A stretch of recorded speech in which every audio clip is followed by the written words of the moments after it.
All right, let's talk about Texas A&M quarterback Marcel Reed. Talk about his performance against UTSA last night, a performance that I thought showed some of the improvements that we talked about this offseason and that we talked about last season. We got three kind of main keys, three main takeaways from Marcel Reed's performance, and then depending on how long this video goes, maybe we'll show maybe 2 or 3 clips demonstrating these three keys here. So Marcel Reed against UTSA, 23 of 35.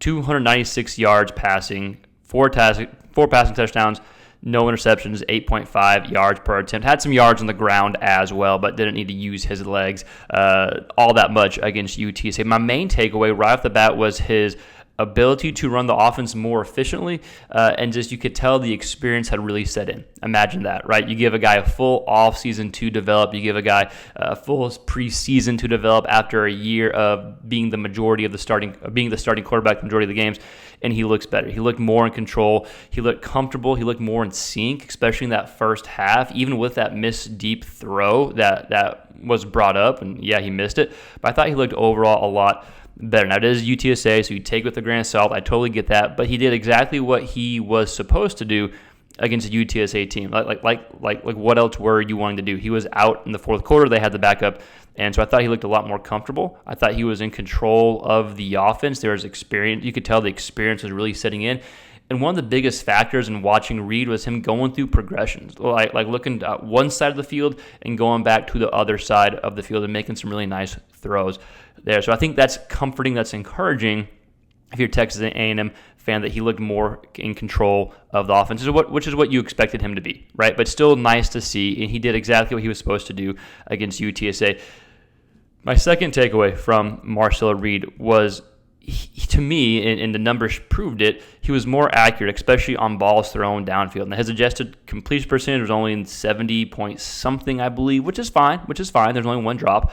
So obviously did miss some throws. It wasn't like he was perfect. But I thought it was a step up from last year, especially in the deep balls, even with that deep ball that was wide open that he missed, right? Like, obviously he wished he could have that back. But despite that, he was 3 of 6 on balls thrown 20 yards or more downfield. So for some context, and if you've watched this channel before, Aggies, you know this, he only had 10 completions where the ball was thrown 20 yards or more downfield. And like I said, it's UTSA, I get it. But still, 3 completions, almost a third of what he did last year, he did in one game this year. So that is encouraging. It's an area that he wanted to improve on, that needed to improve on. And we saw that. We saw some deep balls. We saw him go through progressions. We saw him push the ball downfield several different ways, which as a A&M fan, you have to be happy to see that, right? So one of the biggest things he had to work on was pushing the ball downfield, and that's exactly what he showed against UTSA, right? So number 1, he ran the offense a lot better, more efficient. Number 2, he was more accurate, especially on these deep throws, even with missing that wide open pass. And number 3, and this was, I think, more on the coaching, but I think we saw him be comfortable on these type of passes, is there's way more play action. 33% of his dropbacks are off play action. Last year was only like low 20-something, and I would have expected to see more play action, especially if the game was a lot closer here. And he was so much more comfortable throwing off of play action. I talked about this with a lot of y'all A&M fans. We talked about this last offseason, like getting him more comfortable, getting the defense out of position, utilizing play action to help the quarterback get comfortable. And I thought we saw that on the field yesterday. He was 11 of 12 off of play action for 166 yards. So of his 296 yards, 166 came off of play action. 11 completions, 12 attempts, 166 yards, 3 touchdowns, and his yards per attempt for 13.8. That's what stands out to me. He was pushing the ball, ripping the ball downfield off of play action, which isn't uncommon for a lot of quarterbacks. But I think this has proved to all of us that he was more comfortable off of play action, and still is more comfortable off of play action compared to a straight drop back. On his straight drop backs, his yards per attempt are only 5.7, right? So still an area to develop. But I think we saw the offense utilize his skill set a bit more as a passer. I'm not even talking about his athleticism or his ability as a runner. That wasn't necessarily needed during this game. It will be later on in the season. But right now, as a passer, I thought you saw the areas of improvements that you wanted to see. Now, you still have to go out and do this against tougher competition. I get it, but it's a good first step. It's a good week 1, especially for the A&M offense. I'm not talking about the defense. It's a whole other thing that y'all can talk about. We just talk about the quarterbacks. But I thought he looked so much better, right? Again, 23 of 35, 296 yards, 4 passing touchdowns, 0 picks, 8.5 yards per attempt. His yards per attempt were higher than last year. His completion percentage on deep throws was much better than last year. His completion percentage on balls thrown 20 yards or more downfield last year was like 25, 27%. It was one of the lowest in the SECs. I think he was like 10 of 30-something, 10 of 38.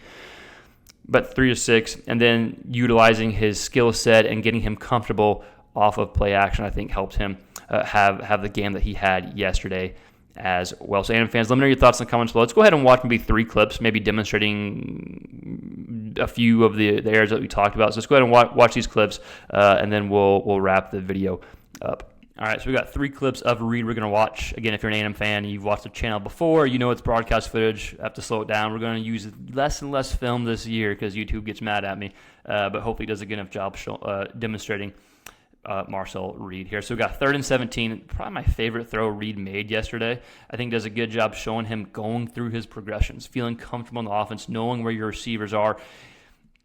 He's going to start middle of the field. You see him kind of glance this way. Then he comes back and throws a hell of a throw.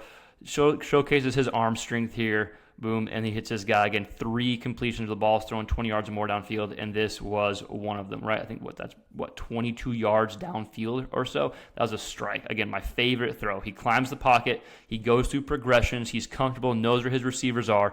There was a really nice ball here. My favorite throw from Marcel Reed yesterday. The next clip we're going to watch is a touchdown, actually. It's going to be him throwing off of play action. Let's see if we'll get there. Blah, blah, blah. No, we got to slow this down. Let's see. Here we go. Okay, so here we see it's a 2nd and 12, but notice how the play action just creates an easy throwing lane. It's going to be play action here. His eyes are already looking where he is reading the defender. The defenders come in, and he replaces the ball with where the defenders go. So play action. You can see every linebacker is now within 2 yards of the line of scrimmage. Right? And I don't even know if they're blitzing. He's definitely not blitzing. And so he throws it right behind him. Ooh, let me move my face that no one wants to see.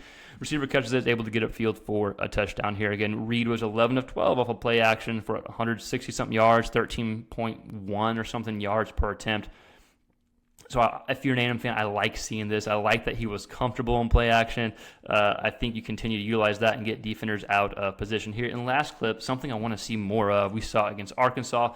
I think this counts as play action. At least it does in my books. It's a fake run. So it's a fake quarterback run here. It gets this field wide open for the tight end.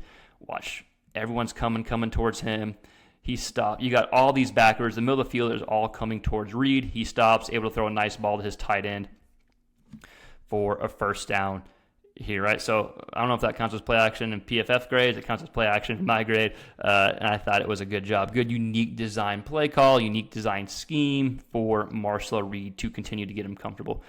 Here, we'll let this kind of just play from the beginning. But if you're an A&M fan, let me know your thoughts in the comments below. What did you like about Marcel Reed? What did you think about his improvements? Give me your goods, your bads, everything. Let me know your thoughts in the comments below here. Again, I thought that he did what you wanted to see against UTSA. I thought he had improved accuracy, not perfect, but improved. You saw him run the offense, be in control of the offense.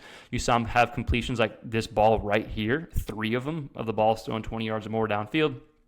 And just seeing him run the offense and then utilize play action. That was a good, I think for me, just seeing the play caller being able to notice that can help Reed get into rhythm. So let me know your thoughts in the comments below. Again, we're a big SEC QB hub. We talk all things SEC quarterbacks.